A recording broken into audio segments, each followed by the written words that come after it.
Hi, and welcome to my channel, The Path to Pain Free. First, I want you to hit subscribe and like, because right now I'm going to need everyone's help to get this channel going because it's brand new. In this channel, I'm going to be breaking down several things that's going to help hopefully you out there and my journey in hopes of being pain-free. I will be going after a lot of things. I have several things going wrong with my body at this time, but my main focus is going to be neuropathy, what it is, what causes it, things that I've tried that hasn't worked, experiments that I'm going to be heading down the road for to see what works, what doesn't. But I want to go out to other people, reach out to other people that have neuropathy to see what they have experienced, things that they've used, see if there's a way that we can create kind of a humble hub to come together so that we can reach out and see if we can help each other. So it's not just my pathway to finding that free pain, but also to you. So I'm going to be hitting several things with that. But first, my story. Now on to my story. Now you're welcome to skip forward to get to the end of this segment, but this is kind of a breakdown of kind of what's going on. So over 2 years ago, I started feeling a lot of discomfort and pain in my feet. Started feeling things in my hands, and my condition, started to get to the point where it was taking me away from my job. I couldn't be on my feet very long. So I started seeing orthopedic surgeons. I started seeing everything that you could have with doctors to start that road, because every doctor has their niche, but I needed to find really what was going on. So, I was doing everything from blood work with internists and physicians. I was seeing the orthopedic surgeons, as I said. I was going to see neuro doctors to test to see what was going on. And what was really difficult was my first doctor, when I told them about this foot thing, they took the x-rays and things were coming back saying that, well, you have a spur in your right foot, but it's not causing any issues. It's just there, but you're not showing signs of arthritis. You're not showing, disformities that would draw attention to them. And so they played the game of the whole athletic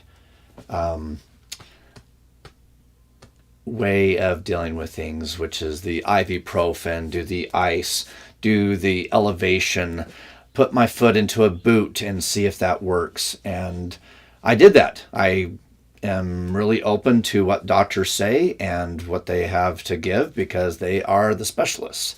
They are the ones with the degree. They know more than I do. I'm just a humble filmmaker. Anyway, so I did their 2 weeks and came back, and I said, there wasn't really much improvement.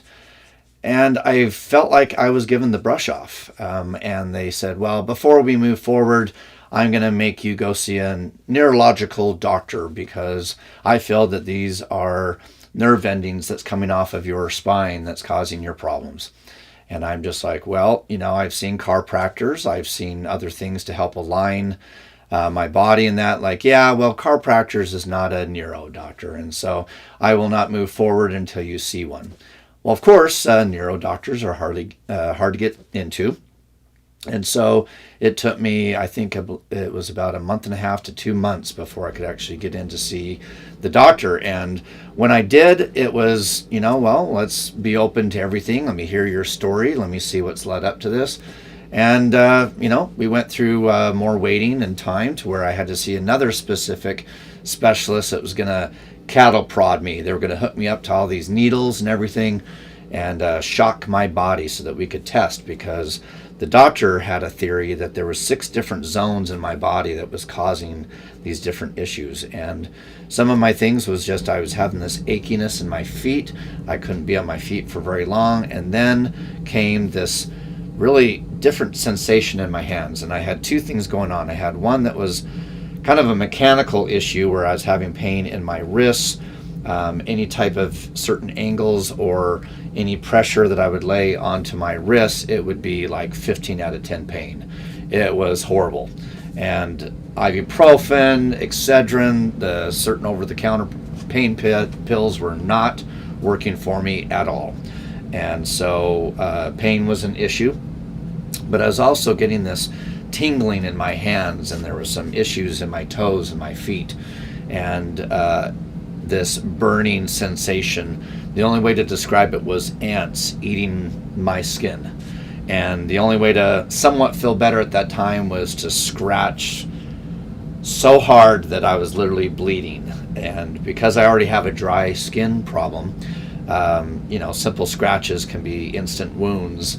And so I was starting to get the knuckle bleeds, the top of my toes were bleeding. It was quite the sight. But they were starting to introduce terms like neuropathy, peripheral neuropathy. And so when it came to the tests, everything came back negative. There wasn't anything really showing any signs of nerve damage, because everything that they were touching I could feel all the sensations. The tingling would be off and on. It wasn't all the time. It was just suddenly there was tingling that led to itching, and then it went away. But it was always hard to get rid of that itchiness, the pain, and that. And so they started me on those drugs, the wonderful Neuro drugs that they would usually give people. And I can make a list of all the drugs that I've taken, because I've pretty much taken most of them that they gave. And side effects of all that, the drowsiness, the not being able to get through the day because you're nodding off, the feeling of a cloud over your head, trying to get the best of sleep you can, but really you can't, because it's just on top of my conditions. I also have fatigue. And so when you're hoping for a good night's sleep, it doesn't matter if you got 1 hour or 8 hours, you wake up feeling the same. But I was always still waking up groggy and just feeling yuck. And so I stopped taking those pills and medications, and I would tell the doctor, look, these are not working for me. And they're just like, well, we'll have to move you on to the next specialist, which was going to be the injection specialist.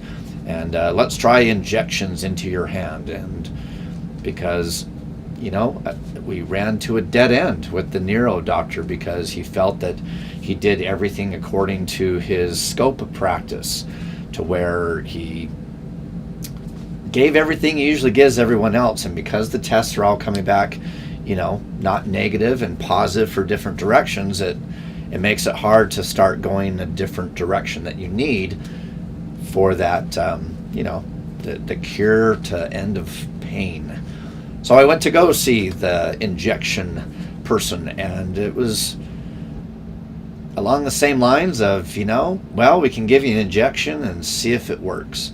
And it was kind of interesting. The guy felt very nervous in that. I almost felt like I was his first guinea pig, because he had to really make sure that I understood all the side effects or the negative outcomes that could come from putting a needle into my wrist. And I said, let's do it. And we did my right dominant first. And it was interesting. The way that we had to do it is that we had to pinpoint a very exact spot in the wrist, and because he didn't want to hit any of the nerves or anything, but had to inject it. But the way to inject it was to actually curl my hand into a fist. He goes for the injection, and then I had to open it for it to pull and draw the needle in. And then he gave the dosage. And, it's a shame, because I didn't feel relief. I felt numbness in my fingers for a couple of hours, and then nothing. My wrists returned back to what they were with the pain. I still off and on had the itching in that. And I felt like I came to another dead end. So I went back to the other specialist. I went to my internist and told him again what was all going on. And he goes, I'm going to introduce you to a doctor that will be specific to surgery. And because we had to separate between my feet and my hands, I went the hand route. Because at that time, my feet had not reached a level of problems that actually comes later in my story. But my wrists were really causing a problem. And I was wearing the wrist guards. And because of another condition that I was running into, which had to do with my stomach, they actually found a growth on top of a duct that actually is right above the pancreas and where it gets drained in from the stomach. And they started giving me upper GIs and lower GIs and to go down that road. And although this is not hitting neuropathy, it is kind of part of the overall story of kind of the multi-problems going on. And the doctor ended up telling me that I wasn't allowed to take ibuprofen, which everyone in general should know that that is for anti-inflammatory. It helps to decrease that. And so that could not be part of my regime to help reduce the pain in other parts of my body. And so I've not been able to take ibuprofen or things related to it ever since. Now, I'm not allergic to it, but don't want to aggravate another issue.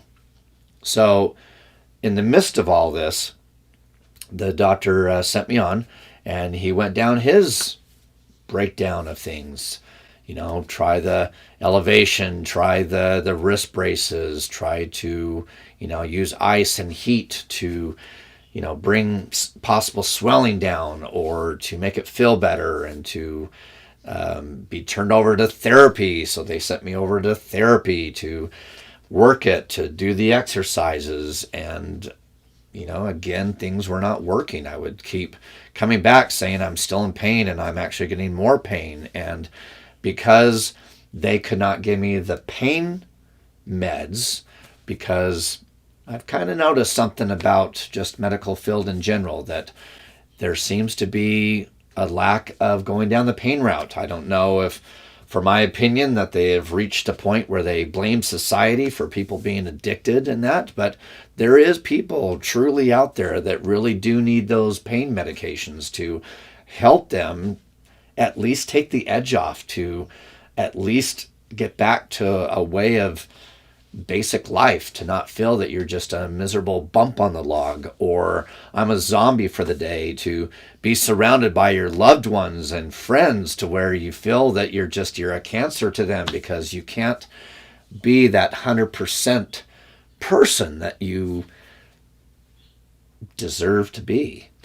And that was me. I mean, film director and trying to support a family, and I have 4 boys and my wife, and you want to be able to feel that you're a part of the equation, not a hindrance.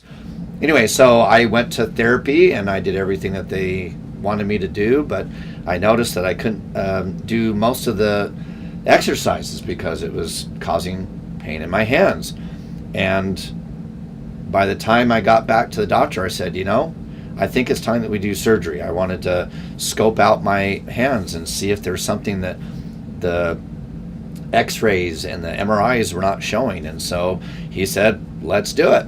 So April 5th of 2 years ago, he started on my left wrist, and he found that I had sublingual inflammation, which is more or less all the fluid in this area and inflammation just of all the joints in my wrist.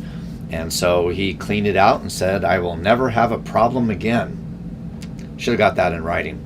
But yeah, and he said, well, we will wait in time about your right hand, but we will do your left now. And he wrapped it and said, I'll see you in 14 days. Well, he actually prescribed me 5 milligrams of Oxy, so level 5 Oxy. And it was a wonderful experience, because out of all the time that I've been in pain for 2 weeks, I was pain-free. It was wonderful.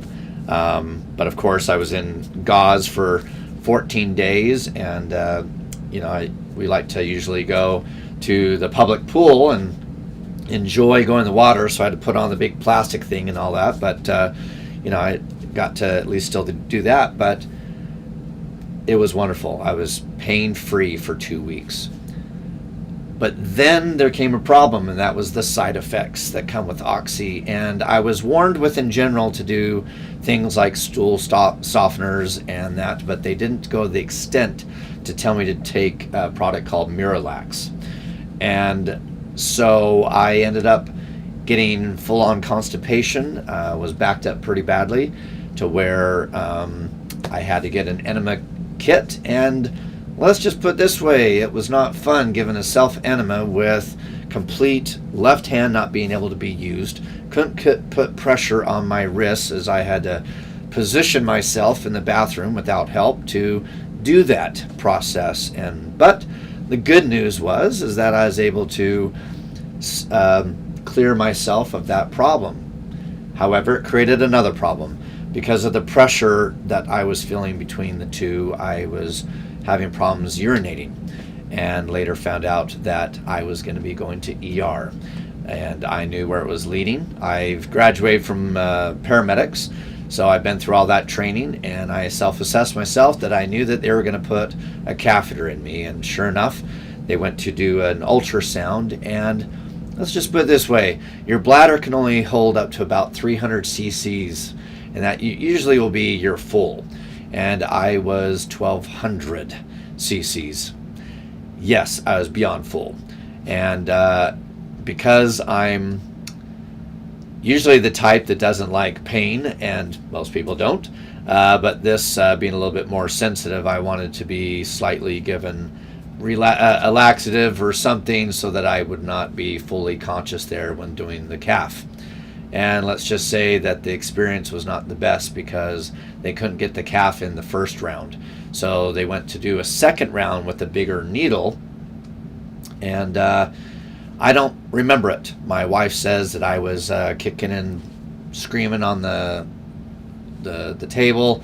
They had a serious time, but they calfed me. And let's just put it this way, not a fun experience for anybody. Because the doctor said that I would be able to have a couple of days where it would be removed, but policy is actually 4 weeks. And but the issue was 6 days later, I ended up in ER again with a bladder infection. So on top of surgery, this just breakdown of everything colliding, I had now that to deal with. But to say after a long journey with the left wrist, today there is no pain. However, when we went to do the right, we noticed that towards the tail end of the left one, the Oxy wasn't working. And so by the time that we went into the right, I decided to have them bump up the Oxy to a 7 or a 7.5. And went through and found the exact same problem in both of the wrists and the solvenal inflammation. And I'm probably butchering the way that you say it, but he dug it all out and said, there you go. But I noticed, you would think that with level 5 Oxy and bumping it up, I would feel something, and I didn't. And at that time, I was starting to kind of wonder what was going on at that time. The issue is that I started into therapy afterwards, and then I had my film shoot. So the movie is called Mind Survivor. And pretty much in a nutshell, I played a soldier that was fighting PTSD, and there were stunts involved. And of course, I had to hurt my ribs, doing a stunt wrong after, of course, after these wrist surgeries and therapy, and I was trying to take it easy, and I did one thing wrong, and I was hurt for another month and a half with that. But of course, that just ties into the overall story. But as the months went by and the gauze came off, I just kind of noticed that it was going to be a long recovery for just the surgery of the wrist. But the issue was I still had this itching going on. And they would always kind of push it off that it was the peripheral neuropathy. Humbly, and in my opinion, and it affecting me, I don't like to feel that I'm being just pushed off. But again, the doctors were just the mechanical doctors. They were in their scope of practice. They were doing the best that they knew. But when it comes to internal stuff, you got to go to somewhere else. But yeah, as the time passed, my feet started to get gradually worse. At one point, I went to work for a Halloween store, and I was in double boots. I was in wrist braces, and the original doctor that I went to that wanted all the Neuro doctor stuff, he became unhelpful. He didn't know really what to do. He thought that it was just going to be pushed off to another doctor.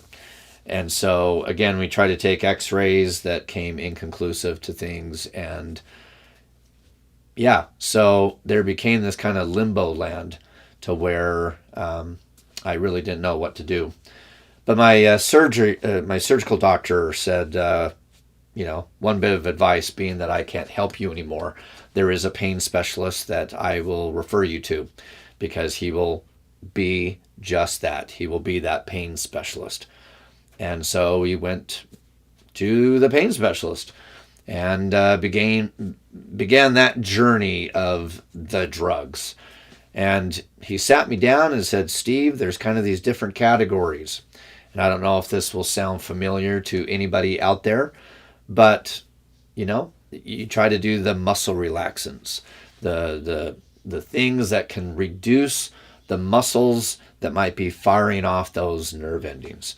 That, at least for me, as I said, my peripheral neuropathy, when it kicks in, it feels like ants are literally eating me away. And so, yeah, he started on all the other drugs that the neuro doctor originally started on me that didn't work. And then we went down the pain, and he started on the oxys. And even today, I'm on a level 5 oxy, which doesn't work. Truthfully, he took me up to a level 15 oxy. I know. You would think that would knock out a horse, and it didn't affect me. And there was something that a buddy of mine ended up asking me one time. He's like, Steve, do you have an absorption problem? And I said, I don't know. Who would have thought about that? An absorption problem. So I brought that up to my pain specialist, and he's just like, you know what? Maybe, because these drugs were not working. These, are really decent drugs for pain without going nuts with fentanyl and morphine and all those directions. And so, yeah, we went to swab my mouth, and it came back saying I didn't have enough sample on it. So the labs came back, and the labs got kind of weird. By the second time, they pretty much said that we're going to need to do this again. And then by the third time, mind you, 3 times I've had to have my mouth swabbed out. And yeah, it came back and said, we can't do it. Your insurance now doesn't cover it. There wasn't a problem 2 times ago, but now there was. And they said that it was going to be an out-of-pocket, over $1,000 it was going to cost. Well, I don't have that kind of money. So we had to go down the, let's throw this med at you and see what happens. Well, as the story goes, my wonderful pain doctor has thrown a lot of the book at me to where he gave me the subdermal patch. As of today, I'm actually at a level 20. It's the highest level that you can give with this very specific brand, plus the level 5 oxy, and I don't get anything from it. I pretty much lately have been feeling more side effects, even though I've been on this for months, because one patch lasts for 1 week, and you get 4 patches, so it gives you that month. But yeah, I've been feeling more fatigue more, and my pain has just gone way up because everything foot related now has gotten so bad over the last 2 years. I'm in a wheelchair now when it comes to longer distances. I mean, I can walk, but I walk kind of funny because I'm balancing the bottom of my feet with this pain, because every step hurts. And so even when I'm sitting down, I feel this pain. And so my kids, my wife, I jump into the wheelchair and zoom around, and getting a nice, good feeling of what it is to feel handicapped. Even got my wonderful placard now, so I can park in the handicap, because it now has been put down as a permanent. So I will have whatever I have the rest of my life. But my hope is that I'm not looking for the cure. The cure would be awesome, but I'm looking for just a little bit better. Everyone has a right to feel that their life is at least progressing and not sliding. And if the next 20, 30 years or whenever it comes to that moment of, I pass on, I don't want to look back and see that my last 20 to 30 years has just been horrible and I've just been in pain. And so that is many reasons why I'm opening this channel up.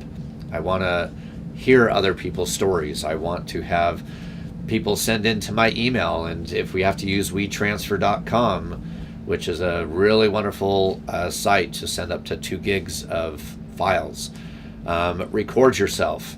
Tell me how neuropathy or foot pain or things like that has really affected you, what you've used that doesn't work, what does work. Come together, because I feel that there is a need out there for people, that their voices need to be heard. People need to be heard. People have a right to say something when they're in pain. It's hard for people sometimes to speak up, because they won't want to feel embarrassed. They want to feel awkward. They want to feel less than they are. And, it's interesting. It feels like an AA meeting, when people are reaching out saying that I have a problem, I need help. And, we try to do that with doctors, and, they can only do the best that they can. And sometimes we have to reach out to each other. And that is why I've created this channel. And so, again, thank you for listening to my story. I know it was a long one. If you've already skipped to this part, again, like and subscribe and comment on this channel. We need it to grow. I need it to get the word out, because we all need to help each other. I have other channels. I have Utah Wolf Productions and my Wolf Haven AI. So please check those out, subscribe. But I am separating the difference between my channels, so that this is more of a health-directed channel, whereas the other ones is my films and my music that I'm producing with AI. So have a great day, and we'll see you on the next one.